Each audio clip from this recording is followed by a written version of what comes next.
자, 하나님의 말씀은 에스겔입니다. 36장 33절로 38절. 에스겔 36장 33절로 38절입니다.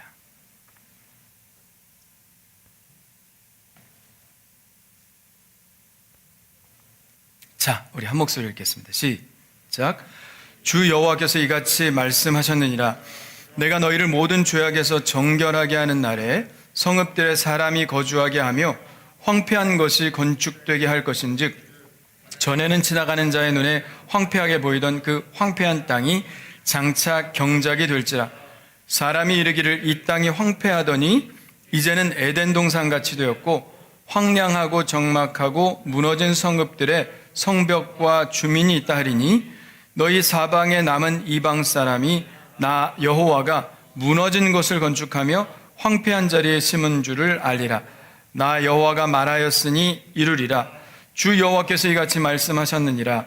그래도 이스라엘 족속이 이같이 자기들에게 이루어 주기를 내게 구하여야 할지라. 내가 그들의 수요를 양떼같이 많아지게 하되 제사드릴 양떼 곧 예루살렘이 정한 절기에 양무리 같이 황폐한 성읍을 사람의 때로 채우리라. 그리한즉 그들이 나를 여호와인 줄 알리라 하셨느니라. 아멘. 자, 우리 옆사람, 뒷사람, 앞사람 인사합시다. 당신이 복입니다. 당신이 복입니다. 당신이 복입니다. 자기한테 얘기해 주십시오. 내가 복입니다. 내가 복입니다. 할렐루야. 자, 오늘은 기도에 관한 말씀을 전할 텐데요. 기도에 관한 유머 한마디 하겠습니다. 어떤 부부가 소원을 이루어준다는 호수 앞에 섰습니다. 동전을 딱 던져서 딱 들어가면 소원을 들어주는 거예요. 그런 거 있죠? 그래서 아내가 먼저 동전을 딱 던지면서 소원을 빌었습니다. 근데 무슨 소원 빌었어? 그러니까 대답을 안 하는 거예요. 그래서 무슨 소원 빌었는지 몰라요. 근데 이 다음에는 이제 남편 차례입니다. 남편이 동전을 가지고 던지려고 하다가 미끄러져가지고 호수에 빠져 죽었습니다. 그러니까 아내가 깜짝 놀라면서 말합니다. 거참 용하네. 뭔 얘기인지 아시겠죠? 좋은 기도 하시길 바랍니다.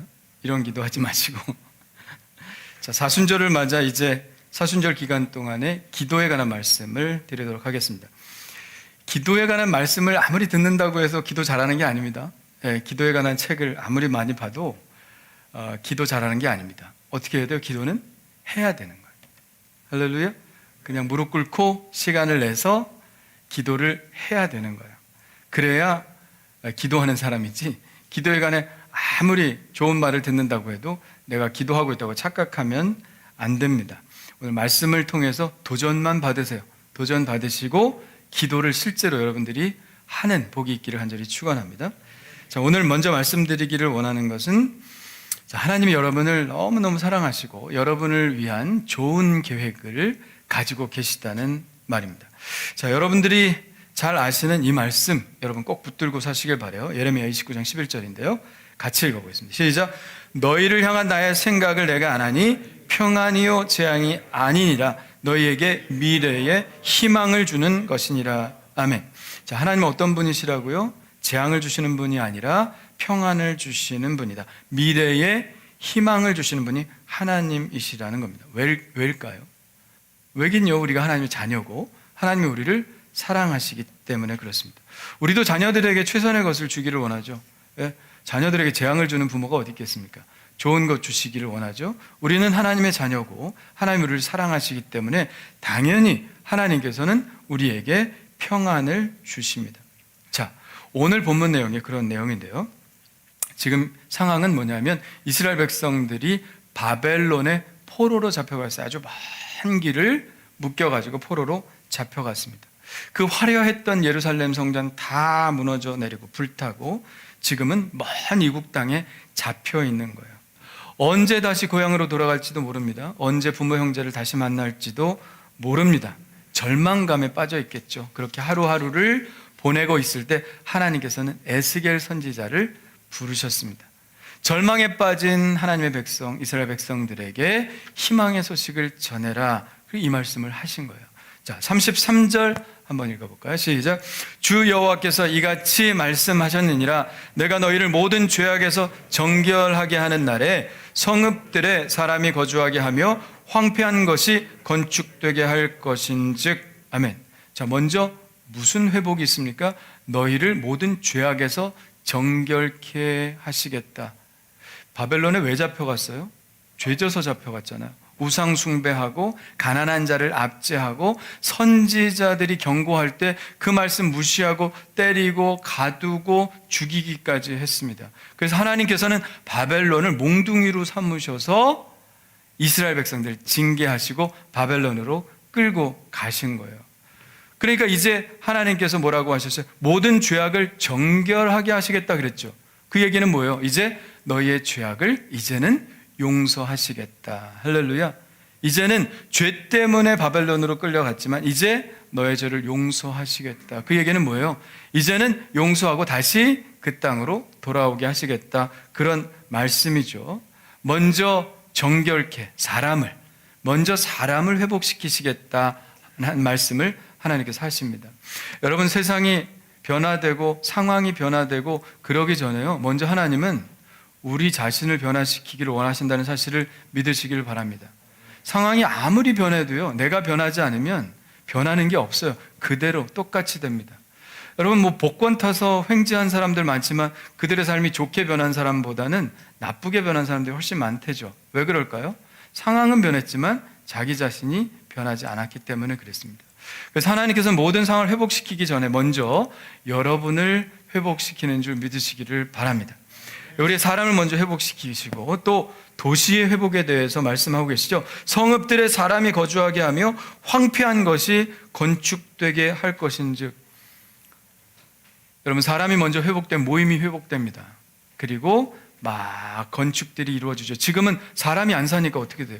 건물들이 다 무너지고 황폐화되는데 이제 도시가 회복될 것이라고, 예루살렘이 다시 회복될 것이라고 말씀을 하십니다. 그리고 34절, 35절에 보면 땅의 회복에 대해서 말씀하세요. 자, 34절, 35절 같이 읽어보겠습니다. 시작.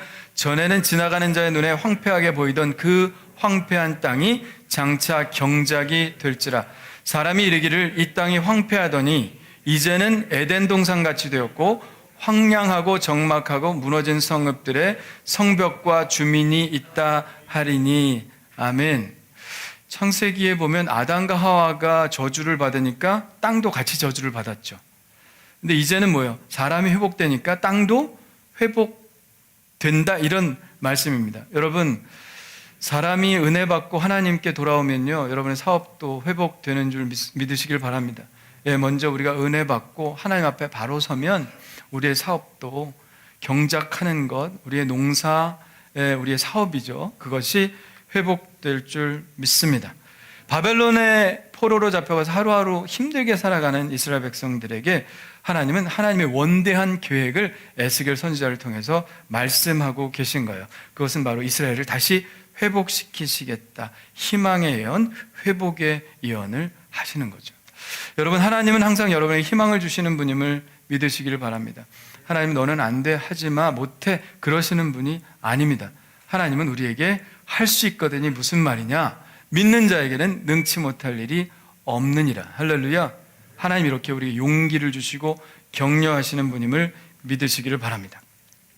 한때는 이스라엘 백성들이 죄 때문에 바벨론을 통해서 징계를 하셨지만 하나님의 궁극적인 계획은 징계가 아니죠. 이스라엘을 완전히 회복시키시는 겁니다. 여러분, 때때로 하나님이 우리에게 징계하시는 모습으로 나타날 때도 있습니다. 그렇다 하더라도 하나님의 좋은 계획, 하나님의 선한 뜻을 우리가 알지 못해서는 안 돼요. 우리에게 징계하는 모습으로 다가온다 할지라도 우리를 향한 하나님의 계획은 항상 선하시고 좋은 계획이 있으시다는 사실을 믿으시기를 바랍니다. 하나님의 목적은 징계가 아니에요. 여러분, 부모님이 여러분을 이렇게 때리실 때도 있죠. 요즘은 안 때리나? 여러분, 자녀 키울 때 좀 때리셨나요? 좀 때려봤어야 이 말씀이 이해가 가는데? 죽으라고 때리는 사람 있어요? 내가 더 아프지. 내가 더 아파요. 부모가 자식 때리고 싶어 하는 사람이 어디 있어요? 아파하는 거 보고 웃는 부모가 어디 있겠어요? 너무 가슴이 아프죠. 왜 때리는 거예요? 죽으라고 때리는 게 아니라 잘 되라고 때리는 거 아니겠습니까? 물론 그 교육 방법이 요새는 잘못됐다고 얘기를 하지만 옛날엔 그게 잘 된 건 줄 알았어요. 네.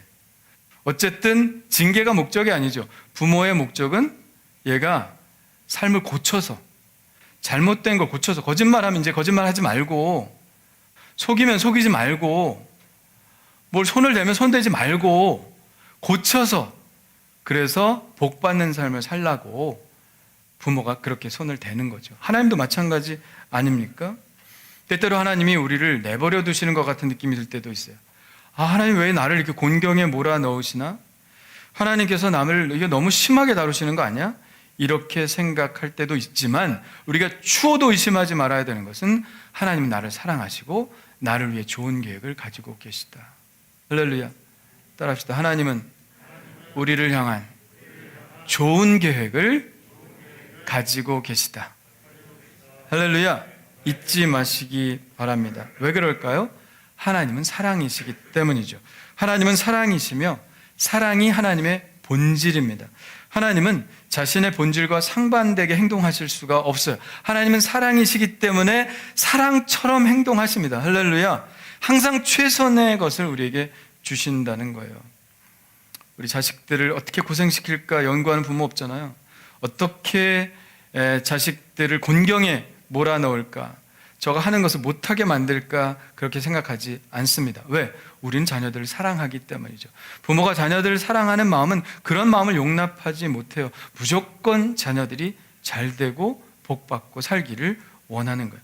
하나님도 마찬가지. 하나님의 본질이 사랑이라면 우리를 결코 힘들게 만드실 리가 없습니다. 때때로 고통스러운 환경을 허락하실 수는 있어요. 그러나 그것이 궁극적인 목적이 아니라 하나님은 항상 우리에게 좋은 것을 주시기를 원하십니다. 이 사실을 여러분 잊지 마시기를 바랍니다. 자, 두 번째 말씀드리기를 원하는 것은 우리를 향한 하나님의 선하신 계획은 반드시 이루어진다 하는 것입니다. 따라합시다. 우리를 향한 하나님의 계획은 반드시 이루어집니다. 할렐루야. 36절 하반절 한번 읽어볼까요? 자, 시작. 나 여호와가 말하였으니 이루리라. 할렐루야. 하나님은 말씀하신 것을 반드시 이루시는 분입니다. 이사야 14장 24절 27절에도 그렇게 말씀하고 계시는데요. 한번 읽어봅시다. 시작. 만군의 여호와께서 맹세하여 이르시되 내가 생각한 것이 반드시 되며 내가 경영한 것을 반드시 이루리라. 만군의 여호와께서 경영하셨은즉 누가 능히 그것을 패하며 그 손을 펴셨은즉 누가 능히 그것을 돌이키랴. 할렐루야. 분명히 말씀하고 계시죠. 반드시 이루신다고요. 그것이 가능합니다. 하나님께는. 왜요? 하나님은 전능하신 하나님이시기 때문에 그렇죠. 우리는 한계가 있어요. 우리는 자녀들을 사랑하고 자녀를 위해 좋은 계획을 가지고 있어도 우리는 한계가 있습니다. 왜? 돈이 많지 않거든요. 그렇죠? 그리고 능력도 많지가 않아요. 그리고 우리가 아는 것도 많지가 않습니다.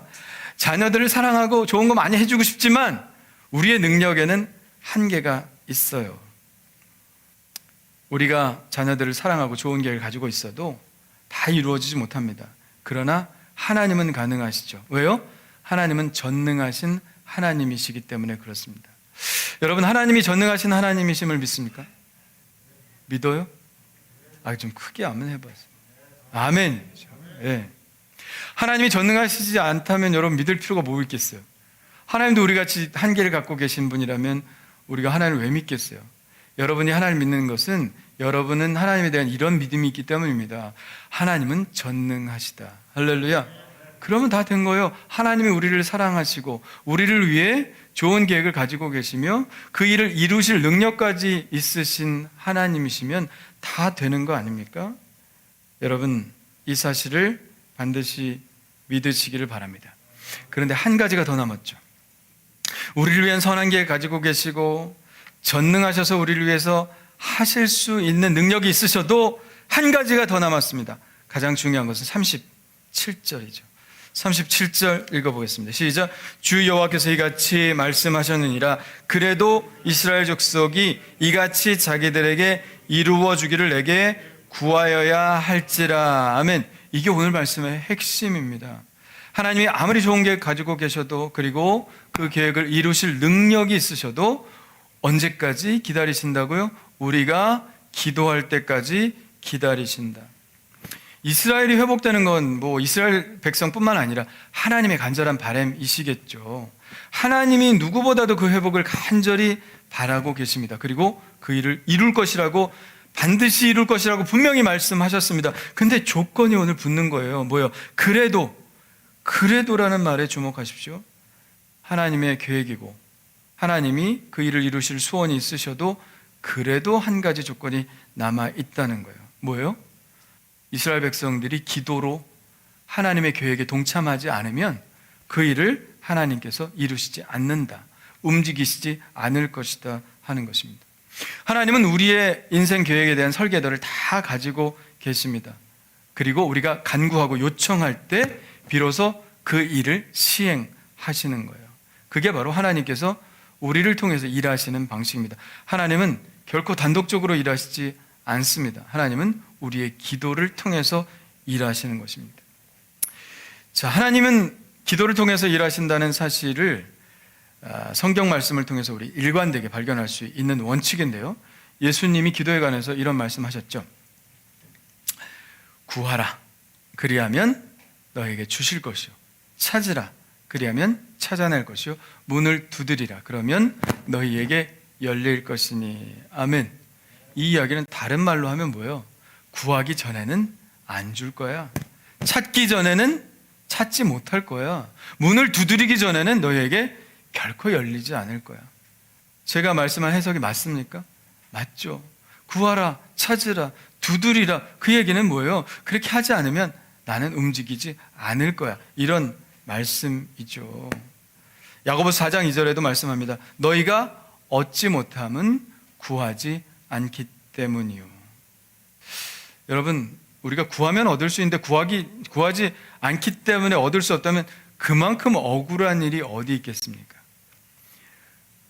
그 이야기를 야베스의 기도라는 책에 보면 천국에 간 존이라는 챕터에 하고 있어요.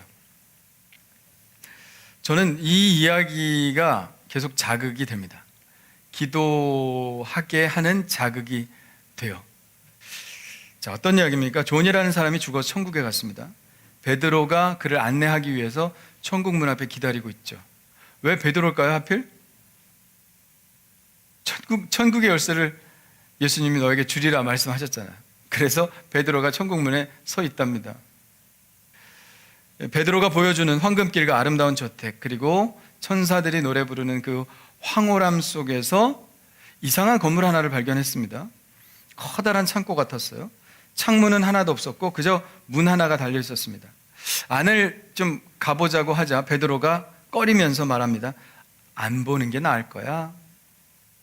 아니, 천국에도 비밀이 있나? 저 안에 도대체 얼마나 대단한 것들이 있길래 안 보여주는 거지? 저는 생각했습니다. 공식적인 안내가 다 끝나고도 계속 궁금했어요. 그래서 베드로에게 그 건물 안을 좀 들어가게 해달라고 부탁을 했습니다.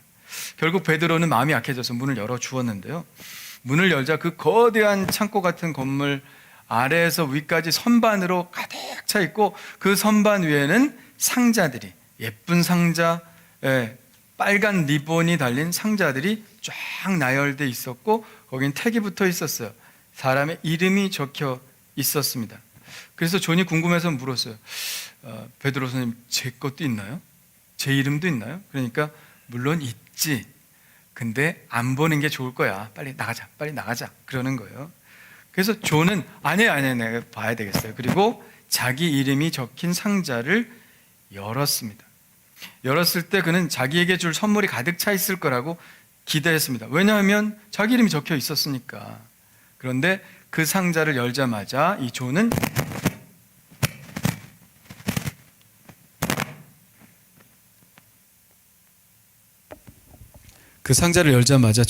깊은 한숨을 내쉬었습니다.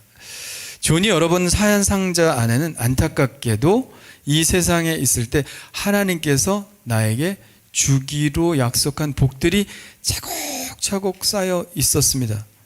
그런데 왜 받지 않고 천국에 그대로 쌓여 있었을까요? 구하지 않았기 때문에, 기도하지 않았기 때문에. 지금 하나님께서는 여러분을 향한 축복의 상자를 많이 준비하고 계십니다. 아까 말씀하셨잖아요. 하나님은 여러분을 사랑하시고 여러분을 향한 놀라운 계획을 갖고 계시다. 할렐루야. 그리고 그것을 주실 능력도 있다. 그런데 어떻게 해야 한다고요? 기도해야 한다. 기도하지 않으면 열리지 않고 찾아다니지 못하고 주시지 않는다. 그러니까 여러분, 기도로 구하시기를 바랍니다.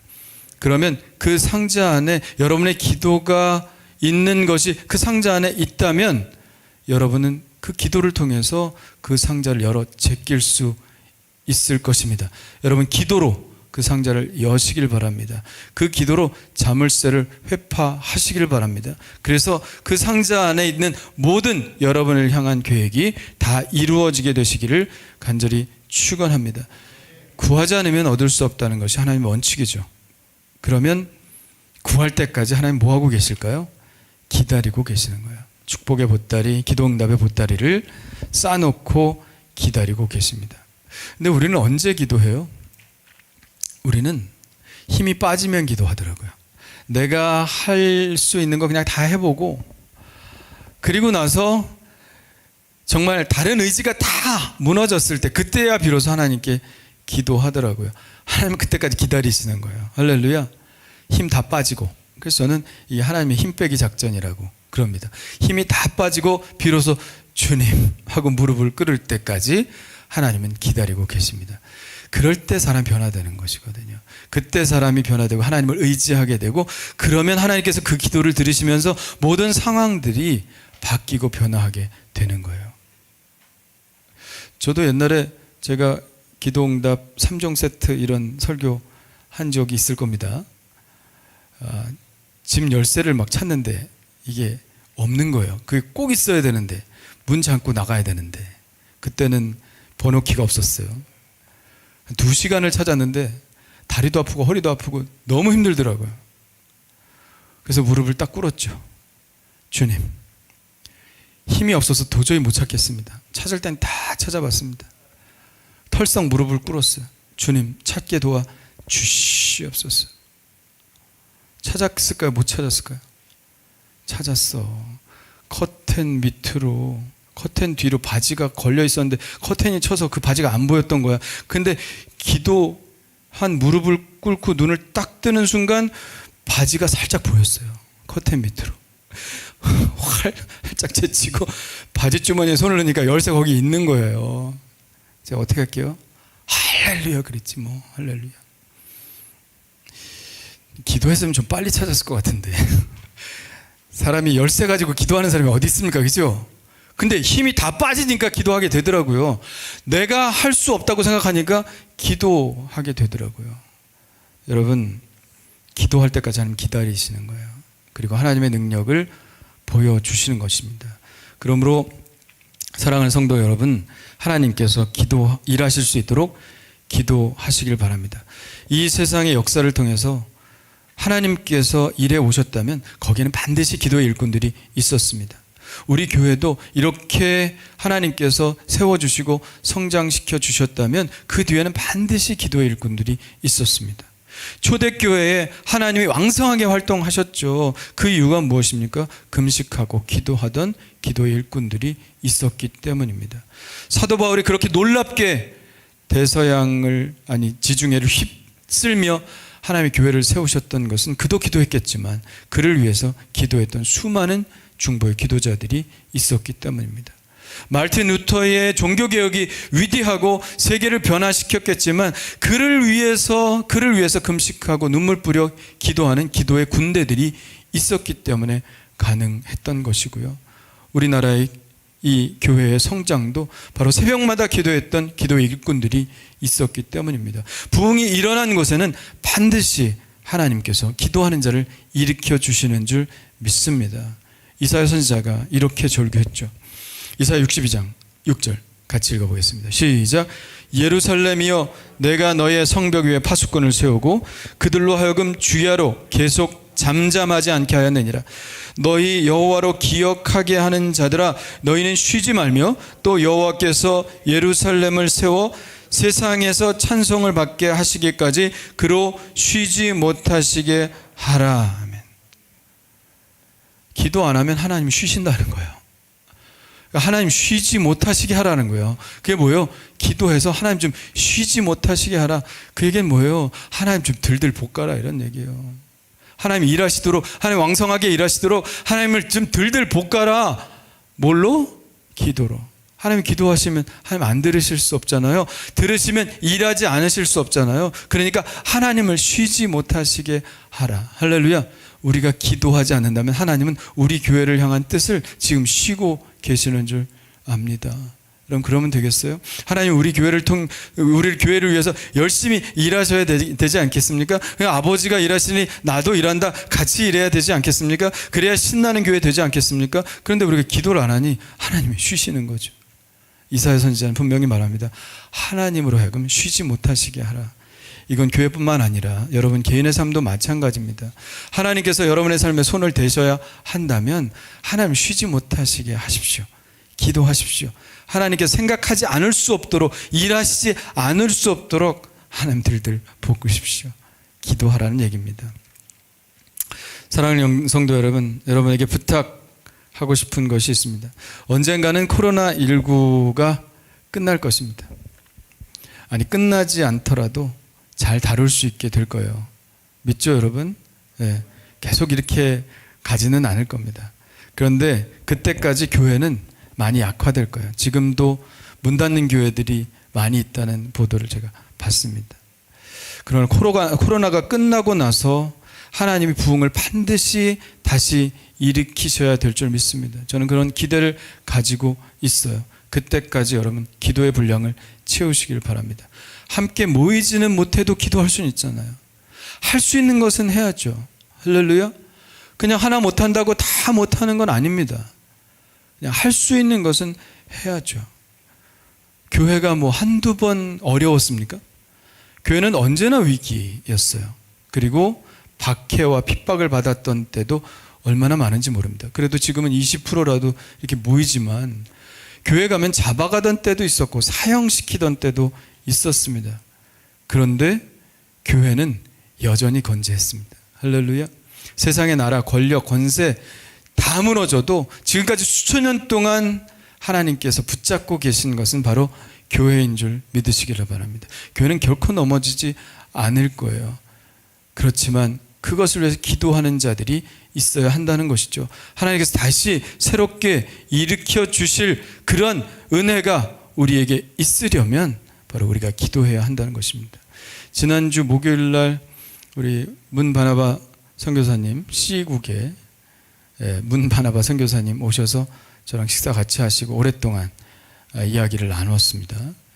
안식년으로 지금 들어와 계시고 중국에 지금 성경 번역 하잖아요. 티베트 언어 번역하는데 여기서 계속 줌으로 계속 하시더라고요. 근데 지금 거기가 춘절이라 그러나? 그래서 요번 주가 딱 쉬고 다음 주부터 다시 줌으로 시작한다고, 요번 주가 시간이 딱 빈다고, 안식년인데도 뭐 쉬지 않고 계속 일을 하시더라고요.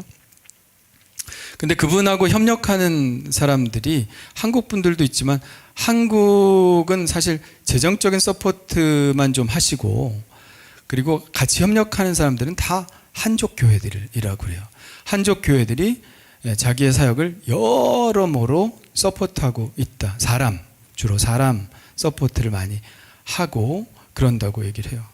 그래서 한족 중에 삼자교회입니까? 아니면 가정교회입니까? 그랬더니 삼자교회는 안 한대요. 왜냐하면 이게 외국 선교단체잖아요. 위클리프 성경번역 선교단체니까 선교단체하고 삼자교회는 연관을 안 한대요. 그럼 뭐예요? 가정교회들이에요. 다 지하교회들입니다. 공식적인 교회가 아니라 그런 교회들이 연합해서 성경번역 사역을 하고 있는 거예요. 얼마나 번역했습니까? 마태, 마가, 누가, 요한복음 번역했고요. 그리고 창세기 번역했습니다. 그리고 지금은 다 이 앱으로 다 성경을 보게 하더라고요. 그것까지 또 다 만드시는 일들을 하시는데 그게 점검 과정이 엄청나게 힘듭니다. 그래서 지금 25년 동안 사역했는데 25년 동안 저랑 대학 같이 졸업했는데 졸업하자마자 중국 가서 시작하시고 25년 동안 했는데 아직 마템하다가 누가 요한 창세기 번역했어요. 그래서 아니 선교사님 이제 나이도 있고 한국에 들어오고 싶으실 텐데 25년 동안 평생 거기 있으실 겁니까? 그랬더니 다 번역해야 된대. 요한계시록까지. 여러분 우리 문바나바 선교사님 위해서 기도 많이 해주시길 바랍니다.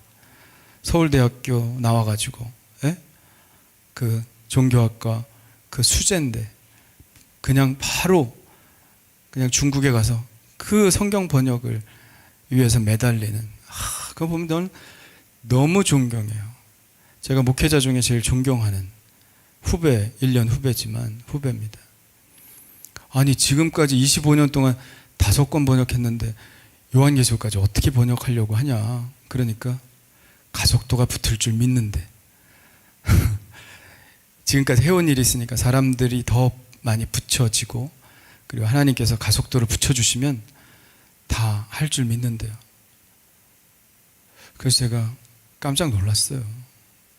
사실 오라는 데도 많을 겁니다. 예, 똑똑하고요, 신실하고요, 정확하죠. 예, 오라는 데도 많을 거예요. 그런데 평생 그저 성경 번역에 매달리고 할렐루야. 예. 근데 성경 번역만 하는 게 아니에요.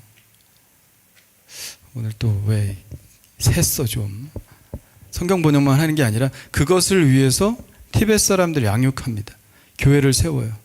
왜냐하면 성경 번역하면 뭐예요? 그걸 전파해야 될 거 아니에요. 뭘로? 교회를 통해서 전파해야 되니까 교회를 세우는 거죠. 그래서 3군데 지금 계속 교회를 세우고 아이들 공부방 열고 이런 사역을 다 같이 하면서 또 비자 문제 해결하려고 한국 식당까지 해요. 식당. 왜냐하면 비즈니스 비자로 가야 되니까. 그러니까 어제 얘기하더라고요. 와서 식당 운영할 사람 좀 있으면 좋겠다고. 식당 해보신 분 중에 은퇴하시고 중국 선교하실 분들은 가서 식당만 운영하면 된다고. 그래서 제가 한번 알아보겠다 그랬어요.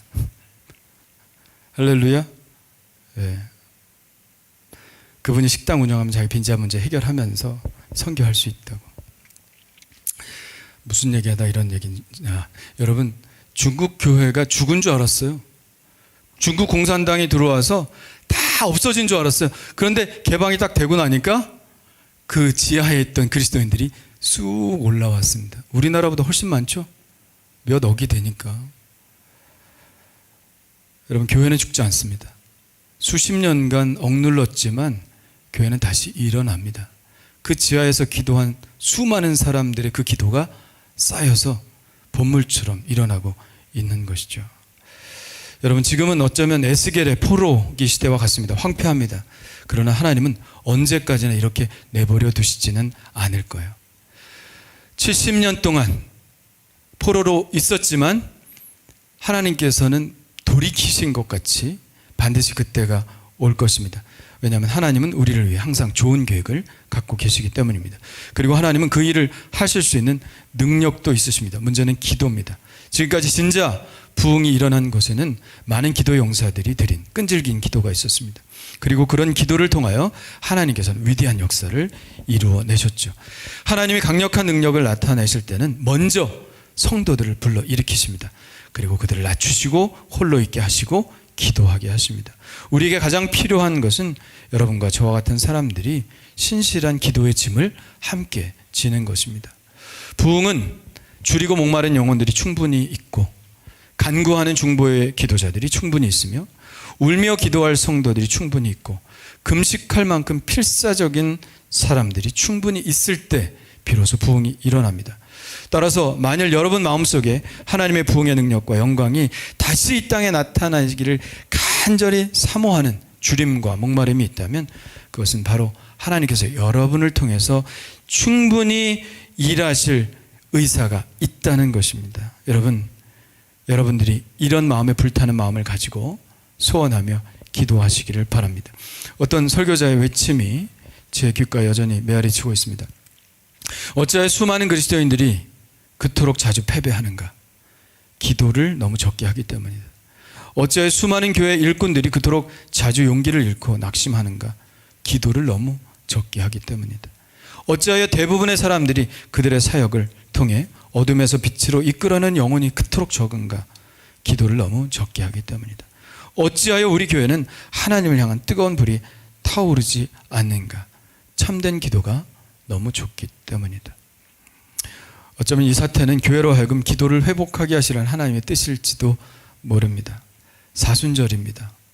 여러분 기도 시작하시기를 바랍니다. 지난번에 제가 기도하라고 했더니 일주일에 다는 못 나오고 이틀은 나오겠습니다. 그리고 이틀을 열심히 나오시는 가정들이 있더라고요. 좋습니다. 어떤 분 제가 그랬죠. 집사는 1년에 30번 새벽기도, 권사는 적어도 100번 새벽기도, 그리고 장로님은 적어도 300번 이상 얘기를 했더니 어떤 권사님이 자기 100번 하겠다고 나오시더라고요. 그래서 목사님은 자꾸 교인을 들들 볶아야 되는구나 하는 생각이 들었습니다. 들들 안 볶으면 교인들도 안 움직여. 하나님들 들들 볶으라 그러는데 뭐, 그죠? 예. 그래서 여러분 사순절인데 무리한 요구 안 합니다. 일주일에 한 번씩이라도 나오십시오. 할렐루야. 일주일에 한 번씩이라도 나오시면 6번 나오는 겁니다. 여러분 교회가 조금 멀어요, 그죠? 여러분 계신 곳에서 멉니다. 그래서 제가 매일 나오라고 얘기하진 않지만 매일 여러분 제가 묵상 올리는 거 좀 들으시고 기도하시고 그리고 새벽에 일주일에 한 번은 나오셔서 사순절이니 여러분 기도하시기를 바랍니다. 기도해야 하나님께서 새로운 부흥을 준비하시고 일으키시고 또 시행하실 줄 믿습니다. 하나님이 행동하시도록, 하나님 일하시도록 여러분의 기도가 필요합니다. 여러분 기도하시고 여러분의 개인적인 일들도 하나님께서 간섭하시도록 여러분 기도하시고 또 이 땅에 다시 한번 하나님의 부흥이 일어날 수 있도록 기도의 용사들이 되어주시기를 바랍니다. 하나님의 행동을 이끄시는 기도가 되기를 간절히 축원합니다.